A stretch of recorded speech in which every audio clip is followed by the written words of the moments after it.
Hello friends, स्वागत आहे तुमचं आपल्या या यूट्यूब चॅनलवरती. मित्रांनो, चॅनलवर नवीन असाल तर चॅनलला सबस्क्राईब नक्की करा. सानियाला शुद्ध आली तेव्हा तिने डोळे उघडून पाहिलं तर समोर अविराज उभा होता. अविराजने त्या दोघा मुलांना जमिनीवरून उचलत एकदा रिषभकडे पाहिलं. त्याचा इशारा समजताच रिषभ पुढे गेला. त्याने सानियाचे हात मोकळे केले, तिला उभं केलं आणि स्वतःचा ब्लेझर तिच्या अंगावर घातला. भयाने थरथरत सानिया जोरजोरात रडू लागली आणि तिने लगेचच रिषभला घट्ट मिठी मारली. मात्र रिषभने तिला जवळ धरले नाही. अविराजने त्या दोन्ही मुलांची थोडीफार धुलाई केली आणि आपल्या माणसांच्या ताब्यात त्यांना दिलं. तो आधीच पोलिसांना सोबत घेऊन आला होता. कसलाही हलगर्जीपणा चालणार नाही. माझ्या बहिणीवर हात उचलला आहे या लोकांनी, असं म्हणत अविराजने सानियाकडे एक नजर टाकली आणि पोलीस निरीक्षकाला आदेश दिला. ते ऐकताच पोलिसांनी मान डोलावली आणि त्या मुलांना घेऊन तिथून निघून गेले. अविराजच्या तोंडून बहीण हा शब्द ऐकताच सानिया ओल्या डोळ्यांनी आश्चर्याने त्याच्याकडे पाहू लागली. सानियाची नजर आपल्यावर खिळलेली पाहून अविराज म्हणाला, असं बघायची काही गरज नाही. हे सगळं मी माझ्या अनुषासाठी केलं आहे. तिला जर कळलं की तुला एक खरचटसुद्धा लागली आहे तर तिच्या हृदयातून रक्त वाहील. इतकं बोलून तर रिषभकडे वळला. हिला नीट घरी सोड. बॉस, मी रिषभ काही बोलणार इतक्यातच अविराजने त्याला इशाऱ्याचा कटाक्ष टाकत म्हटलं, इट्स ॲन ऑर्डर. आणि त्यावेळी हे बोलून तो तिथून निघून जाऊ लागला. तेव्हा सानिया हळूच म्हणाली, भाऊ, थँक्यू. उत्तरादाखल अविराजने फक्त पापण्या लवल्या आणि तो निघून गेला. चल. इतकंच रुक्षपणे म्हणत रिषभही तिथून बाहेर पडला. काही वेळाने रिषभची कार सानियाच्या घरापासून थोड्या अंतरावर येऊन थांबली. नेहमी तो तिलाच इथे सोडत असे. कार थांबूनही सानिया खाली उतरली नाही. तेव्हा रिषभने दुसरीकडे तोंड वळवत कोरड्या आवाजात म्हटलं, आता काय, घरात जाऊन सोडू का? उतरणार की नाही? ते ऐकताच सानिया पुन्हा रडू लागली. रडत रडत ती म्हणाली, आता तुम्हालाही माझा चेहरा पाहायचा नसेल ना? आधीच मी कोणालाच आवडत नव्हते माझ्या जाडपणामुळे, आणि आज जे घडलं त्यानंतर तर. तेवढ्यातच रिषभने रागाने तिचा जबडा घट्ट पकडला आणि म्हणाला, तुझी अडचण तुझं वजन नाही तर तुझी छोटी मानसिकता आहे. इतरांशी स्वतःची तुलना न करता, स्वतःला कमी न समजता जर तू कधी विचार केला असतास तर आज हे सगळं तुझ्याबरोबर घडलं नसतं. आणि तू कोणाच्या बोलण्याचा उल्लेख करतेस? अनुषा मॅडमने कधी तुला जाड असल्यामुळे कमी लेखलं का? कधी तुझ्यावर प्रेम करायला कमी केलं का? मी कधी तुला तुझ्या वजनावरून काही बोललो आहे का? कधी माझ्या भावना समजून घेण्याचा प्रयत्न केलास? मग तुम्ही कधी माझ्यावर प्रेम केलं होतं का? सानियाने अचानक त्याच्या बोलण्यातच हा प्रश्न विचारला आणि त्यावेळी रिषभ थंडपणे म्हणाला, मी तुझा तिरस्कार करतो. मला तुझी घृणा वाटते. हे यासाठी नाही की तू जाड आहेस किंवा इतर मुलींपेक्षा कमी आहेस, तर यासाठी की अनुषा मॅडमने तुला निस्वार्थ प्रेम दिलं आणि त्या बदल्यात जे वागणूक त्यांना मिळाली ती असहाय्य होती. त्यावेळी त्यांना गोळी लागली होती. त्या मृत्यूशी झुंज देत होत्या. त्यांना तुझी सर्वात जास्त गरज होती, पण तू त्यांना भेटायला तर दूरच त्यांची चौकशी सुद्धा केली नाहीस. अशी मुलगी माझ्या प्रेमाची किंमत काय देणार? आणि दुसरं कारण ऐक, माझ्या कुठल्याही उत्तराची वाट न पाहता तू अशा मुलांबरोबर फिरू लागलीस, भेटू लागलीस की तू स्वतःच त्या सानियाला मारून टाकलंस, जिच्यासाठी कधी काळी माझ्या मनात भावना होत्या. इतकं बोलून त्याने तिचा चेहरा सोडला आणि दुसरीकडे पाहत म्हणाला, आज तुझं नशीब चांगलं होतं की बॉसची नजर तुझ्यावर पडली. त्यांना काहीतरी गडबड वाटली, नाहीतर तुझ्याबरोबर काय झालं असतं हे तुला सुद्धा माहिती आहे. आता कृपया इथून निघून जा. मला तुझ्या जवळही राहणंही असह्य होत आहे.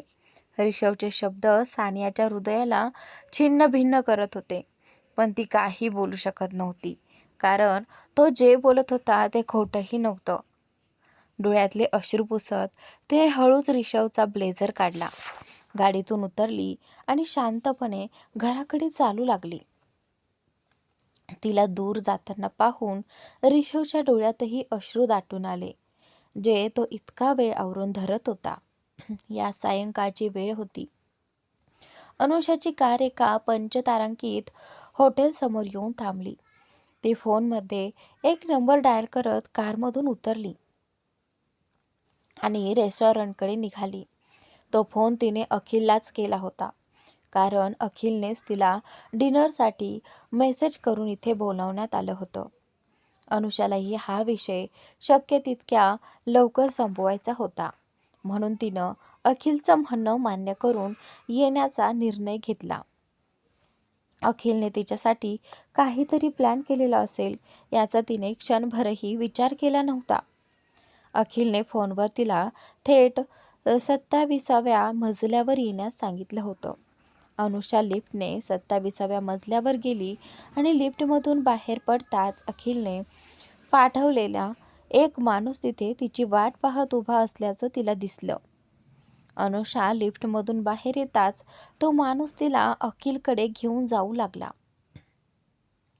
ती तिथे पोहोचली तेव्हा तिला दिसलं की अखिलने संपूर्ण फ्लोअर फक्त त्यांच्यासाठी बुक केला होता. एका टेबलची अत्यंत सुंदर सजावट करण्यात आली होती. तिथे अखिल वाईन पीत बसला होता. अनुषाला पाहताच त्याने हातातला वाईनचा ग्लास टेबलावर ठेवला आणि उठत तिच्याकडे येत म्हणाला, हे यू आर, मला वाटलंच नव्हतं की तू येशील. असं म्हणत तो तिला मिठी मारायला पुढे सरसावला.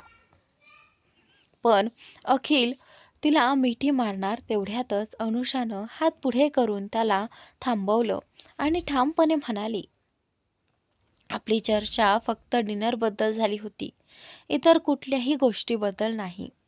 अनुषामधला तोच अहंकार पाहून अखिल मनातल्या मनात म्हणाला, काही हरकत नाही. आज नंतर पाहतोस तू काय करतेस. तुझा हा माज मी मोडून काढला नाही तर माझं नाव अखिल रहेजा नाही. आणि मग तिच्याकडे पाहत दात दाखवत तो म्हणाला, अरे हो, अगदी बरोबर, या बसा. असं म्हणत तो परत टेबलकडे गेला आणि अनुषासाठी खुर्ची ओढली. अनुषानं औपचारिकपणे थँक्यू म्हणत त्या खुर्चीत बसले. त्यानंतर अखिलही तिच्या समोरच्या खुर्चीत येऊन बसला. अनुषा आल्यापासून अखिलची नजर सतत तिच्या शरीरावरून हटत नव्हती. त्याच्या वासनेनं भरलेल्या नजरा अनुषाला स्पष्ट जाणवत होत्या. मात्र अनुषा ही कमी नव्हती. तिनं मुद्दाम फुल स्लीव्ज असलेला लांब ड्रेस घातला होता. अखिलच्या त्या असह्य नजरा सहन न झाल्यामुळे अनुषानं शेवटी थेट मुद्द्याला हात घातला. आपण दोघं रिलेशनशिपमध्ये आहोत का? त्या दिवशी एअरपोर्टवर भेटण्याआधी आपण कधी भेटलो होतो का? आणि त्या दिवसानंतर आजच्या आधी आपण कधी भेटलो आहोत का? अरे शांत हो. एकाच वेळी एवढे प्रश्न कोण विचारतं? सगळ्या प्रश्नांची उत्तरं मिळतील तुला. अखिलने हात दाखवत तिला थांबवलं. मग टेबलवरचा आपला ड्रिंकचा ग्लास उचलत तो म्हणाला, नाही, आपण कुठल्याही प्रकारच्या रिलेशनशिपमध्ये नाही. त्या दिवशी एअरपोर्टच्या आधी आपण कधीच भेटलो नव्हतो आणि त्यानंतरही नाही. आता खुश? पण मग तरीही तुम्ही माझ्याविरुद्ध मीडियामध्ये या सगळ्या अफवा का पसरवत आहात? तुम्हाला यातून नेमकं काय मिळतंय? अनुषानं लगेच पुढचा प्रश्न विचारला. यावेळी अखिलनं थेट उत्तर दिलं, तुझा हा फुकटचा माज उतरवण्यासाठी किती प्रेमानं शांतपणे मी त्या दिवशी तुला माझ्यासोबत कॉफीला चल असं सांगितलं होतं, पण नाही, तुला तुझा माज दाखवायचा होता. माझ्या तोंडावर तू मला नकार दिलास. मला अखिल रहेजाला तुला कल्पना आहे का? फिल्म इंडस्ट्रीत येण्यासाठी किती मुली माझ्या मागे वेड्यासारख्या फिरतात. फक्त एक संधी मिळावी हवी. माझ्यासोबत झोपायलाही तयार असतात. आणि तू तू 2 दिवसांची आलेली एक मॉडेल स्वतःला समजते तरी काय? अनुषानं शक्य तितका राग आवरून म्हणाली, म्हणजे फक्त तुमचा युगो सॅटिस्फाय करण्यासाठी तुम्ही हे सगळं केलंत. एखादी मुलगी तिच्या इच्छेविरुद्ध तुमच्यासोबत झोपायला तयार होत नसेल किंवा तुमचं प्रपोजल नाकारत असेल तर तुम्हाला तिचं आयुष्य उद्ध्वस्त करण्याचा अधिकार मिळतो का? आणि हे सगळं तुमच्या बायकोला माहिती आहे का? बायकोचा उल्लेख होताच अखिल जोरजोरात हसत म्हणाला, बायको? तिला कळलं तरी काय फरक पडतो? ती माझं काय वाकडं करणार? आणि स्वतःकडे बघ. मीडियामध्ये 2 शब्द तुझ्या विरुद्ध काय बोलले की सरळ माझ्यापाशी आलीस. आता जर तुला तुझी इमेज परत क्लिअर करायची असेल तर मला बेडवर खुश कर. कदाचित तुझ्या कामावर खुश होऊन मी तुला एखाद्या हॉलिवूड फिल्ममध्ये माझ्यासोबत काम करण्याची संधी देईन. जेव्हा संपूर्ण एंटरटेनमेंट इंडस्ट्रीचा किंग तुझ्या समोर उभा आहे तेव्हा तुला असं का वाटतं की त्याला तुला खुश करण्याची गरज आहे?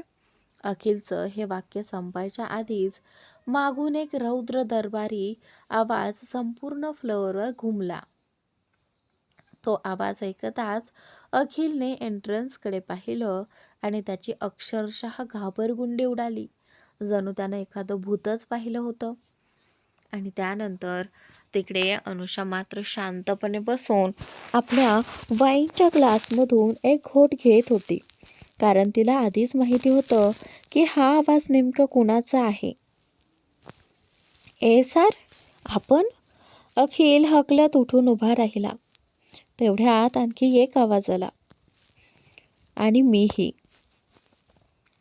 अविराजच्या मागून एक महिला पुढे येत म्हणाली. त्या महिलेला पाहताच अखिलच्या उरल्या सुरल्या ताकदीचाही अंत झाला. तुम्ही इथे? अखिल कसाबसा एवढंच बोलू शकला. ती महिला संतापाने त्याच्याकडे येत दात ओठात घट्ट आवळून म्हणाली, हो मीच. तुझा अंत. ती महिला दुसरी कोणीही नव्हती. अखिलची पत्नी. आतापर्यंत अखिलने जे काही बोललं होतं ते सगळं तिनं शांतपणे बारीकाईने ऐकलं होतं. आणि आता अखिलच्या वाईट वेळेला सुरुवात झाली होती. तर संतापाने चालत अखिलकडे गेली आणि त्याची कॉलर पकडत गरजली, तुझी एवढी हिंमत झाली आहे का रे की तू माझ्याशी असा विश्वासघात करशील? माझ्या पाठीमागे इतर मुलींशी हे सगळं करत होतास तू? अरे, रस्त्यावरचा कुत्रासुद्धा तुला विचारत नव्हता. आणि मी तुझ्यावर प्रेम केलं. माझ्या वडिलांना सांगून तुला सिनेमात काम मिळवून दिलं. आज तू जो काही सुपरस्टार आहेस तो माझ्याचमुळे. आणि तू माझ्याशीच बेईमानी केलीस. आता बघूया तुला कोण वाचवते. इतकं बोलताच तिने पायातील चप्पल काढली आणि त्याच चपलेनं अखिलला बेदम मारायला सुरुवात केली. तेवढ्यात अविराज चालत अनुषाकडे गेला. तिच्या शेजारी बसत तिच्या हातातील ड्रिंकचा ग्लास घेतला, वाईनचा एक घोट घेतला आणि समोर सुरू असलेला तमाशा शांतपणे एन्जॉय करू लागला. अनुषाने त्याच्याकडे एक रागीट कटाक्ष टाकला आणि नकारार्थी मान हलवली.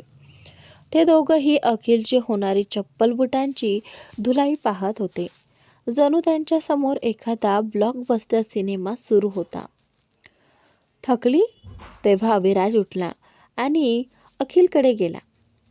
त्याची कॉलर पकडून त्याला वर उचलत थंड पण बेधक नजरेने त्याच्याकडे पाहत तो म्हणाला, तुला बेड गरम करायचं होतं का? एकदाही विचार नाही केला? जिच्याबद्दल तू हे सगळं विचार करत होतास ती नक्की कोण आहे? 2 कवडीची मॉडेल म्हणत होतास ना? या पूर्ण एंटरटेनमेंट इंडस्ट्रीची किंमत आहे ती. शी इज माय वुमन. तुझ्या डोक्यात ही कल्पना कशी आली की तुला हवं ते तू तिच्याबरोबर करू शकशील? हे ऐकताच अखिलच्या डोळ्यात भीती आणि धक्का स्पष्ट दिसू लागला. तो घाबरून म्हणाला, माझ्याकडून फार मोठी चूक झाली आहे. प्लीज मला माफ करा. निशानेच मला सांगितलं होतं की ती तुमची होणारी बायको आहे आणि अनुषाशी तुमचा काहीही संबंध नाही. नाहीतर माझ्या जीवावर बेतलं असतं तरी तुमच्या बाईबद्दल असा विचार केला नसता. यात माझी काहीच चूक नाही. मला सोडून द्या प्लीज. निशाचं नाव ऐकताच अभिराजची पकड आणखी घट्ट झाली. इतकी की त्याच्या हातातील स्नायू कपड्यांवरूनही स्पष्ट दिसू लागले आणि नसाही फुगल्या. अभिराजचा राग अनावर होत असल्याचं पाहून अनुषा लगेच उठून त्याच्याकडे गेली आणि त्याला थांबवत म्हणाले, अभि शांत हो, त्याला सोड. ते ऐकताच अभिराजने अखिलला जोरात फेकून दिलं. तो दूर जाऊन एका टेबलवर आपटला आणि खाली कोसळला. त्याच्या डोक्याला गंभीर इजा झाली होती आणि रक्त जोरात वाहू लागलं. कसाबसा उठत अखिल म्हणाला, अनुषा, माझ्यावर विश्वास ठेव. हे सगळं तिचाच प्लॅन होता. आजही तिने ठरवलं होतं की तू स्वतःहून तयार झालीस तर ठीक, नाही तर तुला नशेचं काहीतरी देऊन माझ्याबरोबर झोपायला भाग पाडायचं आणि मग फोटो व्हिडिओ मीडियामध्ये लीक करून तुला इंटरनॅशनल सुपर मॉडेल स्पर्धेतूनही बाहेर काढायचं. पहिले तुला मारतो, मग त्या निशालाही. भयानक आवाजात असं म्हणत अभिराज पुन्हा अखिलकडे झेपावला.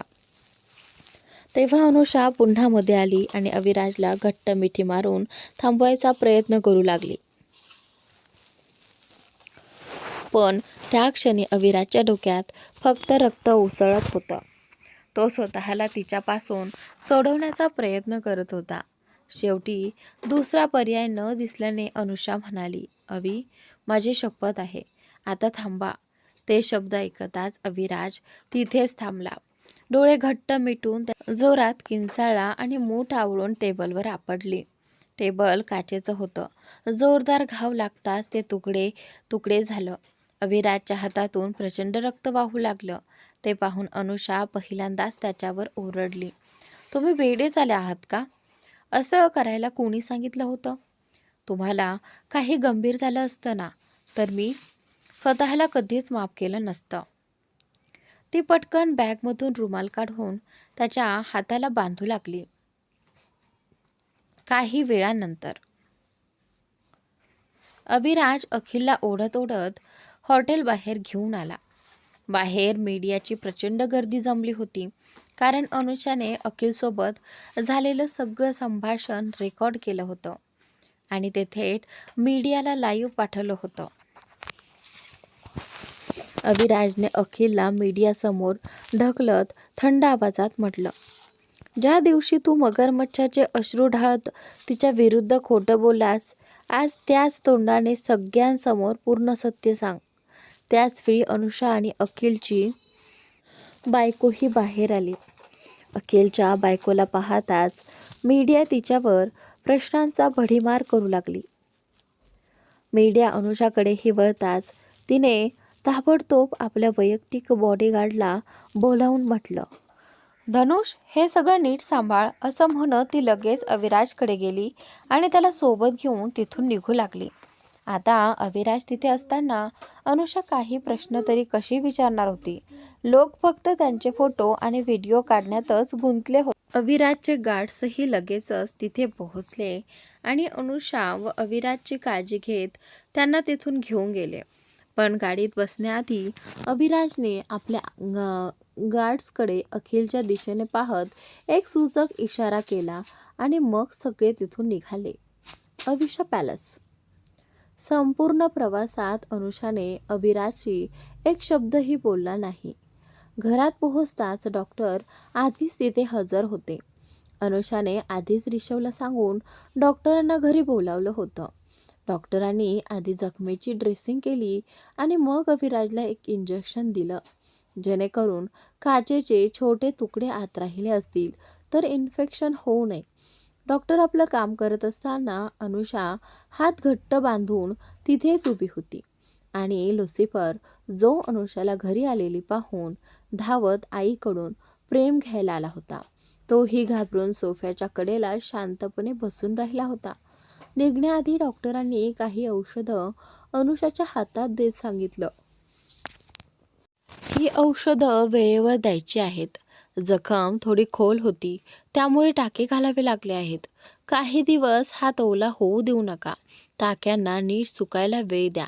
अनुषाने अविराजकडे जिव्हारी लागेल अशा नजरेने पाहत डॉक्टरांच्या बोलण्यावर मान हलवली. डॉक्टर निघून गेले. डॉक्टर जाताच अविराज काहीतरी बोलणार इतक्यातच अनुषाने जोरात घरातल्या सर्व्हंटला हाक मारली, रेखा, प्लेन सूप तयार कर आणि झोपण्याआधी सरांना दूध प्यायचं लक्षात ठेव. एवढं बोलून ती अविराजकडे रागाने पाहत वरच्या मजल्यावर निघून गेली. ती गेल्यावर लुसिफर उठून अविराज जवळ आला आणि हळूच गुरगुरला, जणू विचारत होता, मॉमला एवढ्या रागात मी कधीच पाहिलं नव्हतं. तुम्ही नेमकं असं काय केलं? ते ऐकून अविराजने विचारासारखा चेहरा करत लुसिफरला मांडीवर घेतलं आणि म्हणाला, विचारूच नकोस. आज मी सुद्धा पहिल्यांदाच तुझ्या मॉमचा हा अवतार पाहतोय.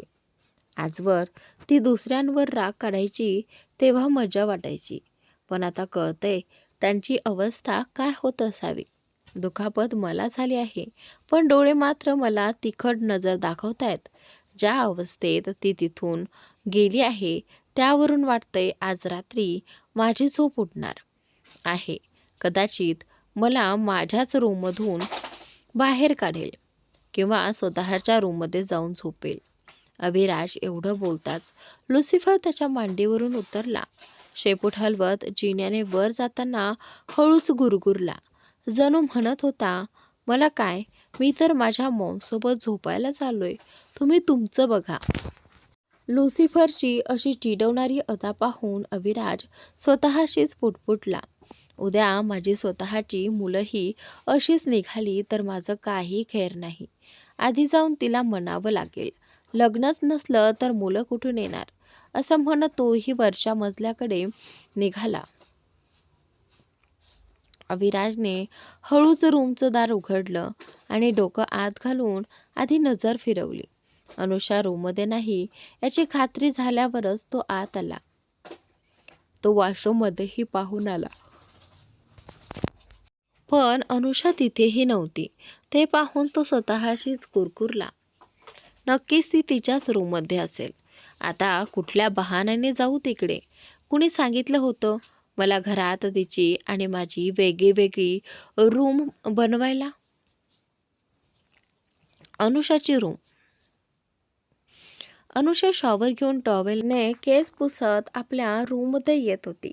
तेवढ्यात अविराजही तिथे आला आणि एखाद्या निरागस पिल्लासारखा तिच्या मागे मागे फिरत म्हणू लागला, तू तर शॉवर घेऊन फ्रेश झालीस, पण माझं काय, मला पण फ्रेश व्हायचंय. लुसिफरनं अविराजला रूममध्ये पाहताच निवांतपणे बेडच्या एका कोपऱ्यात जाऊन बसायचं ठरवलं. त्याला तर आधी मस्त शो एन्जॉय करायचा होता. आपण चुकीच्या रूममध्ये आहात. फ्रेश व्हायचं असेल तर तुमची रूम बाजूलाच आहे, तिकडे जा. अनुषाने अविराजकडे न पाहताच थंड गंभीर आवाजात सांगितलं. अनुषा अजूनही इतकी चिडलेली आहे हे पाहून अविराज तिच्या समोर आला.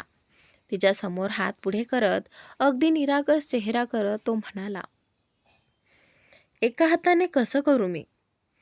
अगदी तसंच जसं त्या दिवशी टेबलावर हात आपटला होतास. अनुषाने टोमणा मारत उत्तर दिलं आणि त्याच्या बाजूने निघून गेली. हे पाहून अविराज एकाच हाताने कपडे काढायचा प्रयत्न करत बडबडू लागला, हे छान आहे. आधी स्वतः चूक करायची आणि मग स्वतःच राग दाखवायचा. आणि इकडे मी जखमी सुद्धा मीच आणि ओरडा सुद्धा मलाच. इतकं बोलणं अनुषाला भडकवायला पुरेसं होतं. तिने टॉवेल बेडवर आपटला आणि रागाने त्याच्याकडे पाहत म्हणाली, स्वतःशी काय बडबड करताय आणि मी नेमकी कोणती चूक केली आहे जरा सांगा. तेव्हा अविराजही थोडा रागवल्याचं नाटक करत म्हणाला, हे सगळं मला सांगावं लागेल का? मला न सांगता त्या कमिन्याला भेटायला गेलीस? त्याचं काय? वाटेत फोन करून सगळं सांगितलंस, पण आधी का नाही सांगितलंस? तोपर्यंत अविराजने ब्लेझर काढला होता, पण शर्टचे बटन एकाच हाताने उघडताना त्याची चांगलीच धडपड चालू होती. हे पाहून अनुषा त्याच्या जवळ गेली आणि त्याला कपडे काढायला मदत करू लागली. अनुषा जवळ येताच अविराजने दुसऱ्या हाताने तिला ओढून स्वतःकडे घट्ट धरलं. अनुषाने त्याच्याकडे फक्त एक कटाक्ष टाकला आणि पुन्हा शांतपणे आपलं काम सुरू ठेवलं. तेव्हा अविराजने तिच्या कपाळावर आणि गालांवर हलकं चुंबन घेत म्हणाला, ठीक आहे, चूक झाली, माफ कर. पुढे माझ्या रागावर कंट्रोल ठेवीन. ओके. राग आला असेल तर समोरच्याची हालत खराब करा ना. स्वतःला का दुखवताय? फार मोठे अँग्री यंग मॅन. अनुषा त्याच्यापासून स्वतःला सोडवत म्हणाली, त्यावेळी मलाही वाटत होतं तेच करावं, पण मी पण कुटाई घालीन. असं म्हणत अनुषा अविराजला त्याच्या रूममध्ये घेऊन गेली. त्याच्यासाठी कपडे काढून हातात देत ती म्हणाली, आता हे स्वतः घालू शकता ना? लुसिफरही शेपूट हलवत त्यांच्या मागे आला होता, कारण त्याला एकही इंटरेस्टिंग क्षण मिस करायचा नव्हता. अनुषाच्या हातून कपडे घेऊन बाजूला ठेवत अविराज थोडा गोंधळलेला दिसत म्हणाला, फक्त सांग, त्यावेळी मी त्याला मारायला जात होतो तेव्हा मला थांबवणारी तूच होतीस ना? मग आता असं का म्हणतेस की समोरच्यावर राग काढायला हवा होता? अनुषाने कमरेवर हात ठेवत उत्तर दिलं, कारण मी तेव्हा तुम्हाला थांबवलं नसतं तर तुम्ही त्याला मारून टाकलं असतं. तिथे त्याची बायको होती आणि बाहेर मीडिया, आणि अखिलवरचा राग काढायचा म्हणशील तर मी तुम्हाला चांगलंच ओळखते. तुम्ही त्याला इतक्यात सोडणारे नाहीत. हे म्हणत तिने एक भुवई उंचावून अविराजकडे संशयानं पाहिलं. अविराज इकडे तिकडे पाहत म्हणाला, अरे नाही नाही, असं काही नाही. मी तर तुमच्यासोबतच आलो होतो. मी काय करणार त्याचं? केलं नसेल तर बरंच आहे. असं म्हणत अनुषाने नजर वळवली तेव्हा अविराजने मनातल्या मनात सुटकेचा श्वास घेतला. त्याची खबर तर तुझा भाऊ घेतोय. त्या अखिलला वाटत होतं तिलाच तो हवा आहे. माझ्या बहिणीकडे पाहायची त्याची हिंमत कशी झाली. तेवढ्यात रूम सर्व्हिसला वाला जेवण देऊन निघून गेला. अनुषा जेवण घेऊन परत आली तर पाहते अविराज अजूनही तसाच शर्टलेस उभा होता. त्याला पाहून अनुषा पुन्हा चिडली. काय, पूर्ण रात्र असेच उभे राहणार आहात का? जाऊन फ्रेश व्हा. तेव्हा अविराजने पुन्हा हात पुढे करत म्हणाला, डॉक्टरांनी पाणी लागू देऊ नका असं सांगितलं आहे ना?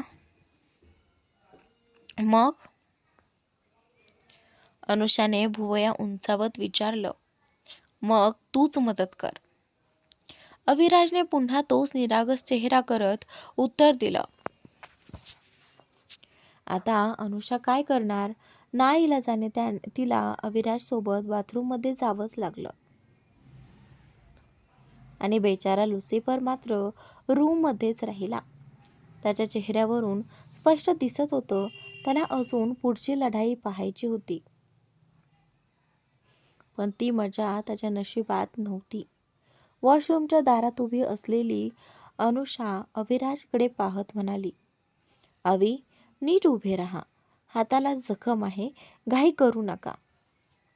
अविराज हसत तिच्याकडे पाहू लागला. आज तिला थोडं चेडण्यात त्याला वेगळीच मजा येत होती. मॅडम, मी अगदी आज्ञाधारक पेशंट आहे, असं म्हणत त्याने मान हलवली. अनुषा डोळे वटारत म्हणाली, जास्त शहाणपणा नको, सरळ शॉवर घ्या. ती साईडला उभी राहिली होती, पण अविराजच्या खोडकर स्वभावामुळे क्षणातच वातावरण बदललं. अनुषा लाजत दुसऱ्या बाजूला वळली. अवी, नीट वागा. हे काय चाललंय? अविराज हसत म्हणाला. अरे बाबा, इतकं का घाबरतेस? ते मी काही लहान मुलगा नाही आणि तूही मला ओळखतेसच ना. अनुषा त्याच्याकडे एक कटाक्ष टाकत म्हणाली, ओळखते म्हणूनच सांगते, मर्यादा ठेवा. ती बाहेर जायला वळली. तेवढ्यात अविराजने हलकेच तिचा हात धरला. अजून काम संपलं नाही, थोडी मदत हवी आहे, त्याच्या आवाजात विनंती होती. अनुषा थांबली. शेवटी तीच तर होती जी त्याची काळजी घेत होती. ती सावधपणे त्याच्या जखमेची काळजी घेत त्याला शॉवर घेण्यात मदत करू लागली. त्या क्षणी काही बोलणं नव्हतं, पण दोघांमध्ये एक शांत समज होती. अनुषा त्याच्या जखमेबद्दल चिंतित होती आणि अविराज तिच्या प्रत्येक हालचालीत दिसणाऱ्या आपुलकीकडे. थोड्या वेळाने सगळं आटोपलं. अनुषाने त्याला कपडे घालायला मदत केली, औषध दिलं आणि जेवणही करून दिलं. रात्री दोघेही शांतपणे एकमेकांच्या शेजारी बसले होते. अविराज हळूच म्हणाला, तू आहेस म्हणूनच मी ठीक आहे.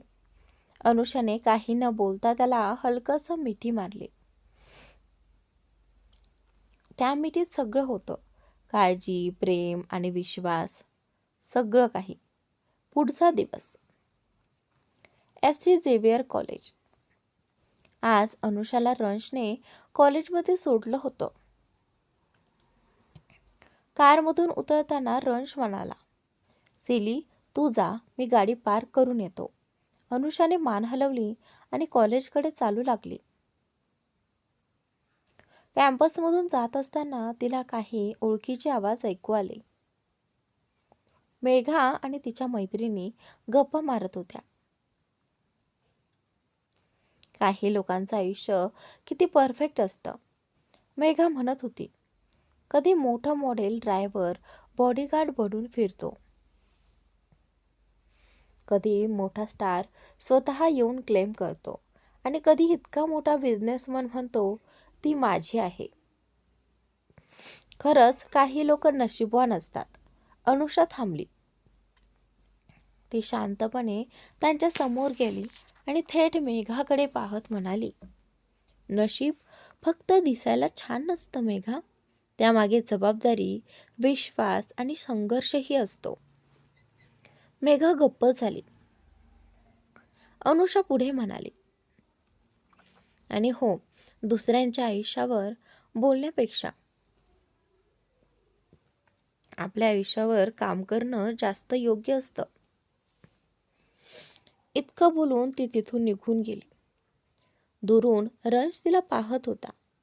त्याच्या चेहऱ्यावर हलकसं स्मित होतं, कारण अनुषा आजही तितकीच स्ट्रॉंग, तितकीच ग्रेसफुल होती.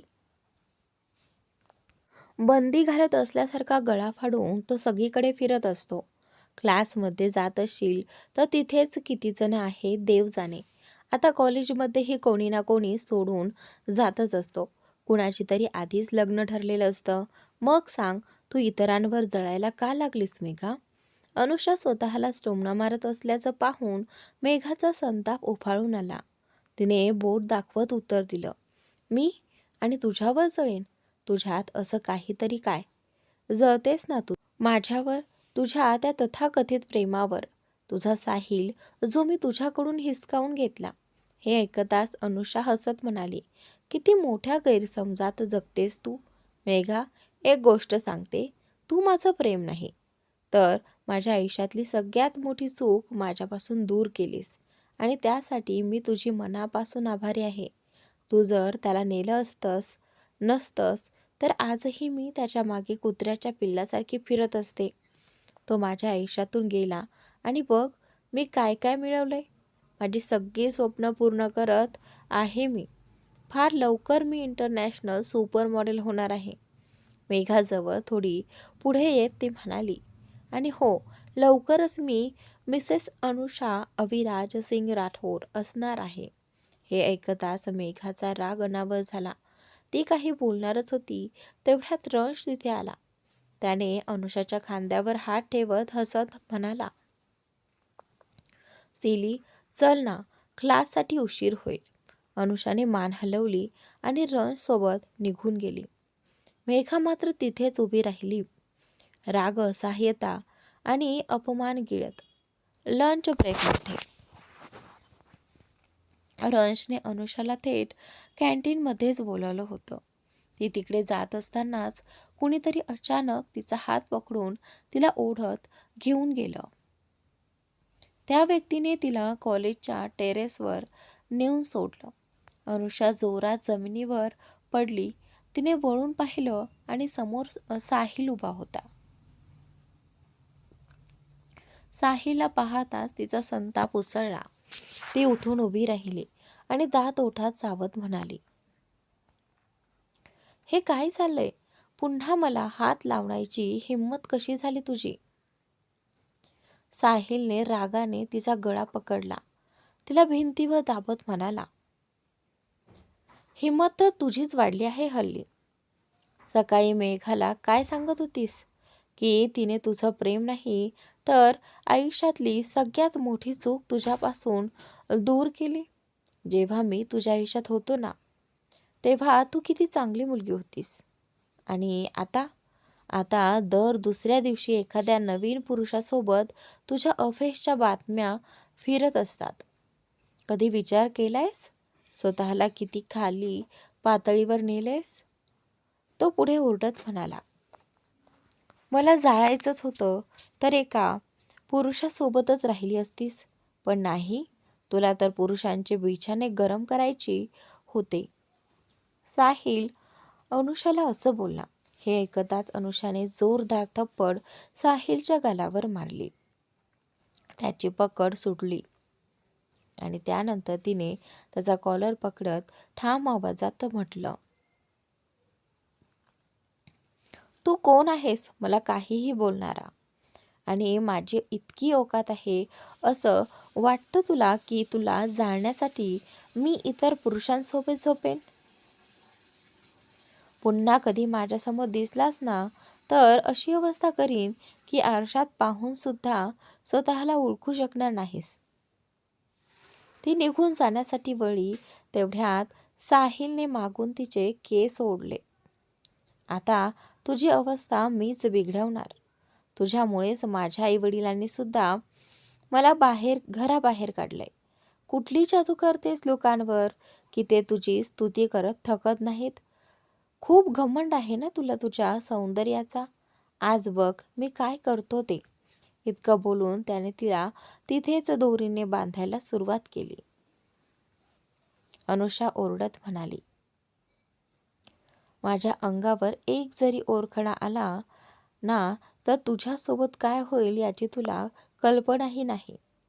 स्वतःचं भलं हवं असेल तर आत्ताच मला सोड. ते इथे आले ना तर देवही तुला वाचवू शकणार नाही. साहिल वेड्यासारखा हसत म्हणाला, मीही पाहतो कोण आहे तो ज्याच्या जोरावर तू एवढी माजली आहेस.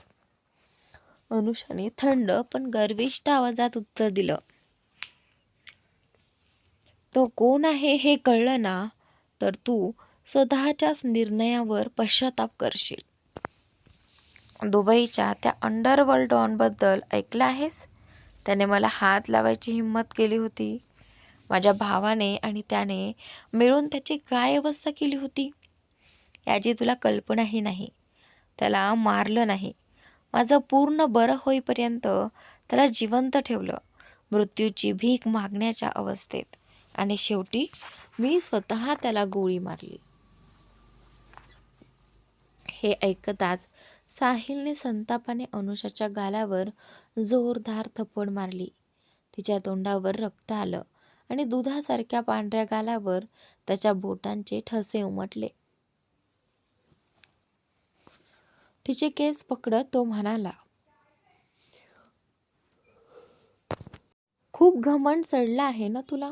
आता सगळं उतरवतो. काय उखडतंय असं म्हणत तो काहीतरी आणण्यासाठी तिथून निघून गेला. इकडे अनुषा डोळे घट्ट मिटून फक्त प्रार्थना करत होती, अवी कुठे आहात आपण? प्लीज मला वाचवा. अनुषाच्या तोंडून हे शब्द ऐकताच साहिलने तिला ओढून एक जबरदस्त चापट मारली. ती इतकी जोरात होती की अनुषाच्या तोंडातून रक्त आलं आणि तिच्या दुधासारख्या गोऱ्या गालावर साहिलच्या 5 बोटांचे ठसे उमटले. पुन्हा एकदा साहिलने तिचे केस पकडत तिरस्काराने म्हटलं, खूप माज आलाय ना तुला. आत्ता सगळं काढून टाकतो, मग पाहतो कोण काय उखडतं ते. असं बोलून तो पुन्हा काहीतरी आणायला निघून गेला. अनुषा रडत रडत फक्त एवढीच प्रार्थना करत होती की कुठून तरी मदत यावी आणि ती या साहिलच्या हातातून सुटावी. हातपाय सोडवण्याचा ती जीव तोडून प्रयत्न करत होती, पण सगळं व्यर्थ ठरत होतं. तेवढ्या साहिल शैतानी हसत परत आला. तुला असं तडफडताना पाहून मला जो आनंद मिळतोय ना, काय सांगू. पण तरीही माझ्या मनातली जळजळ अजून शांत होत नाही. अजून त्रास होईल तुला, तेव्हाच कदाचित मला थोडा दिलासा मिळेल. असं म्हणत तो अनुषासमोर गुडघ्यावर बसला. जमिनीवर उलटी पडलेल्या अनुषाचे केस घट्ट पकडून तिला वर ओढत दुसऱ्या हाताने तिचे अश्रू पुसत तो अचानक नरम आवाजात बोलू लागला. जान, तू अशी का रडतेस? तुला दुखते का? मी किती वाईट आहे ना. मी तुला दुखावलंय. सॉरी, प्लीज मला माफ कर. तो पूर्णपणे विकृत, मानसिकदृष्ट्या अस्थिर माणसासारखा वागत होता. अनुषा त्याच्याकडे अवाक होऊन पाहत असतानाच क्षणात त्याने तिचे केस आणखी जोरात ओढले आणि चेहरा अगदी जवळ आणत दात खाऊन म्हणाला, अशीच माफी मागितली होतीस ना. मी सांगितलं होतं ना, सगळं विसरून नवी सुरुवात करूया. पण नाही, तुला तर मोठ्या पॉवरफुल लोकांसोबतच उठबस करायची होती. मग तू मला कशी माफ केलं असतीस? त्याच्या डोळ्यात डोळे घालून तिरस्काराने अनुषा म्हणाली, मलाच स्वतःची घृणा वाटते की मी कधी तुमच्यासारख्या माणसावर प्रेम केलं. खरंच तुम्हाला तुमच्या कृत्यांची लाज वाटत असती तर मी आज ज्या स्थितीत आहे, ज्या माणसासोबत आहे, ते पाहून तुम्ही आनंदी झाला असता. हे वेड्यासारखं वागणं केलं नसतं. हे ऐकताच साहिलने तिचे केस अजून घट्ट पकडले. घृणा वाटते ना? आता बघ पुढे काय होणार आहे ते. लोक तुला घृणेने पाहतील आणि मग मीही पाहीन. ज्याच्या प्रेमामुळे तू इतकी हवेत उडतेस, तो तुला स्वीकारतो की नाही. असं म्हणत त्याने अनुषाला जोरात मागे ढकललं आणि बाजूला ठेवलेली एक बाटली उचलली, ज्यासाठीच तो बाहेर गेला होता. ती बाटली पाहताच अनुषाच्या डोळ्यात भीती दाटून आली. ती थरथरत्या आवाजात म्हणाली, साहिल, नाही, असं करू नकोस प्लीज. पण तिची ती अवस्था पाहून साहिलच्या चेहऱ्यावरचं हसू आणखी भयंकर झालं. तो बाटली उघडत तिच्या दिशेने पुढे सरकू लागला.